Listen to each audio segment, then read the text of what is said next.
デジクリ AI クリエイティブ AI クリエイティブ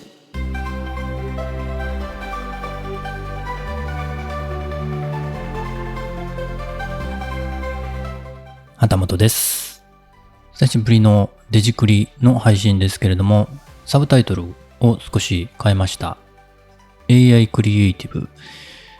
デジタルクリエイティブ全般ね取り上げていくんですけれども、特にね最近使い始めている AI クリエイティブについて注力していきたいなと思っています。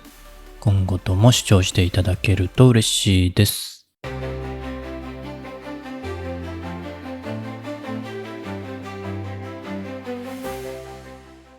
今回はですね、音楽生成 AI 界隈の最近の動向を簡単に紹介していきたいんですけれども、先日ね、ノートの創作大賞2024というね、コンテストありましたけれども、その時にも、生成 AI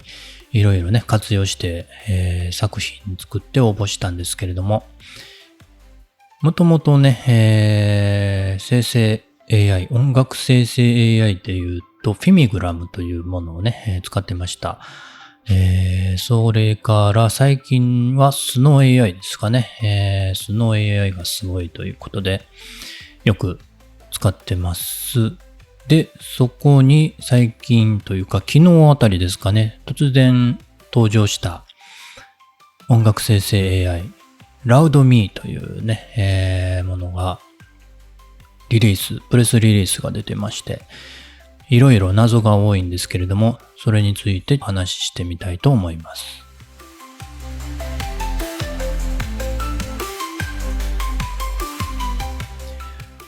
Loud.me ね、使ってみました。触ってみました。第一印象としては、スノー AI とほぼ同じですね。もう全く一緒って言ってもいいぐらい同じな感じの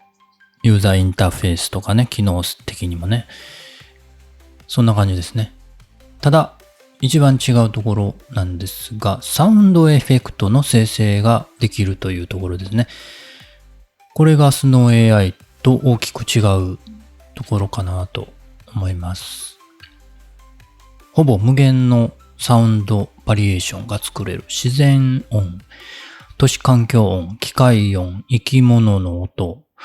などなど多種多様なサウンドを無限に生成することができるということで、これはかなり気になりますね、この機能はね。スノー AI の方はまだそういう機能はありません。音楽生成はできるんですが、サウンドエフェクトの生成は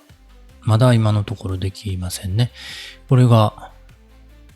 できるとかなりね、音楽創作にも幅ができるんじゃないかなと思います。で、実際に Loud.me を使ってサウンドエフェクトを作ってみました。感じです。聞いてもらいましょうかね。どんな感じに作れたのか、ちょっと聞いてみてください。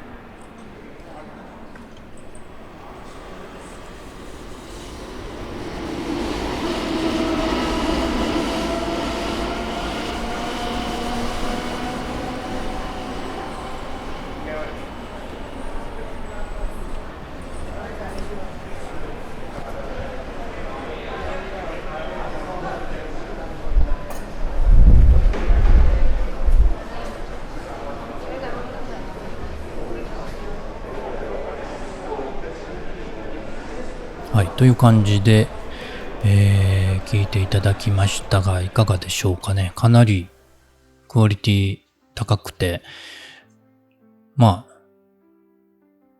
告とかね、ポッドキャストにもね、使えるんじゃないかなというぐらいのクオリティになってます。ただね、これ、一発で出力した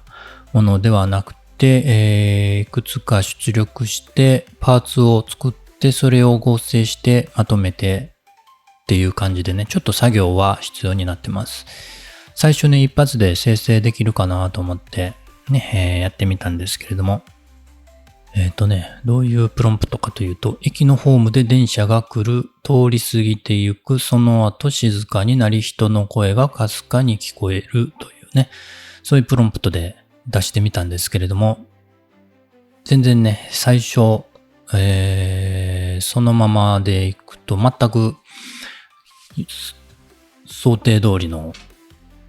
サウンドにはなりませんでしたので、ちょっとね、これバラバラにね、作って合わせるしかないなということでやってみました。あとね、日本語でもできなくはないんですけれども、英語の方がいいですね、プロンプトはね。英語のプロンプトで打った方がかなりイメージ通りになる感じでした。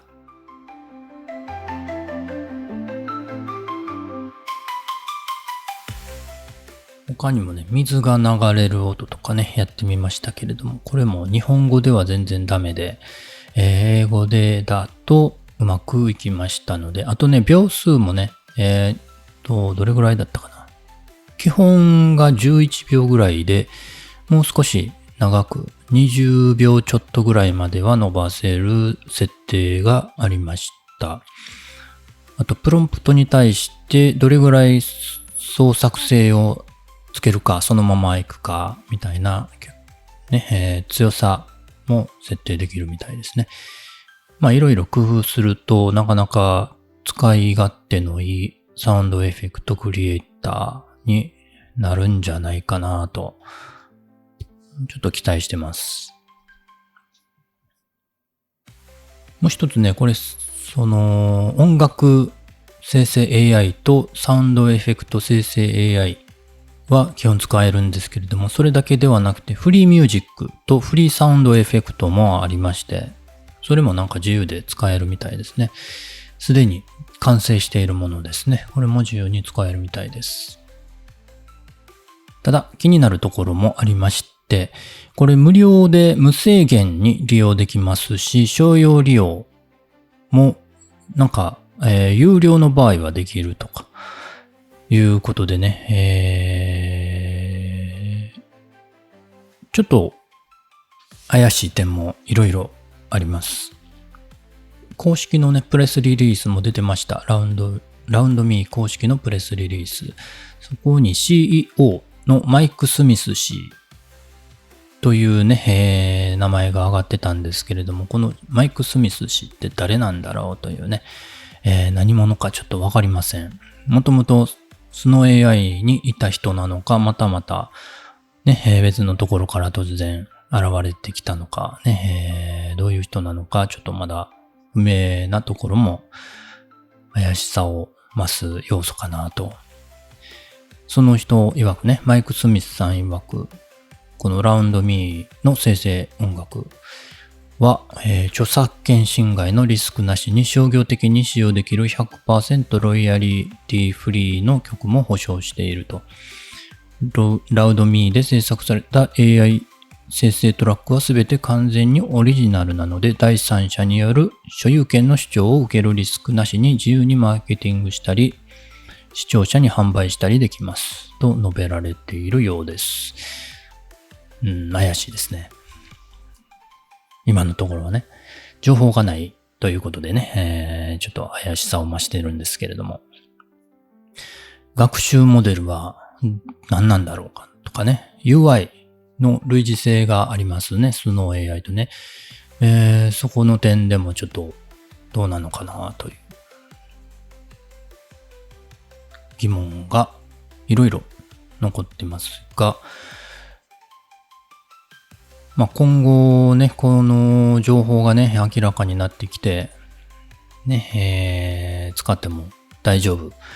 な感じになってくればいいんですけれども、今後の情報をね、また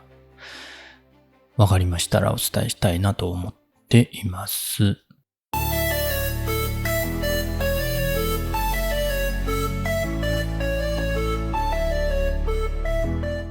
はい、ということで今回ね、デジクリサブタイトル AI クリエイティブに変わりましたけれどもね、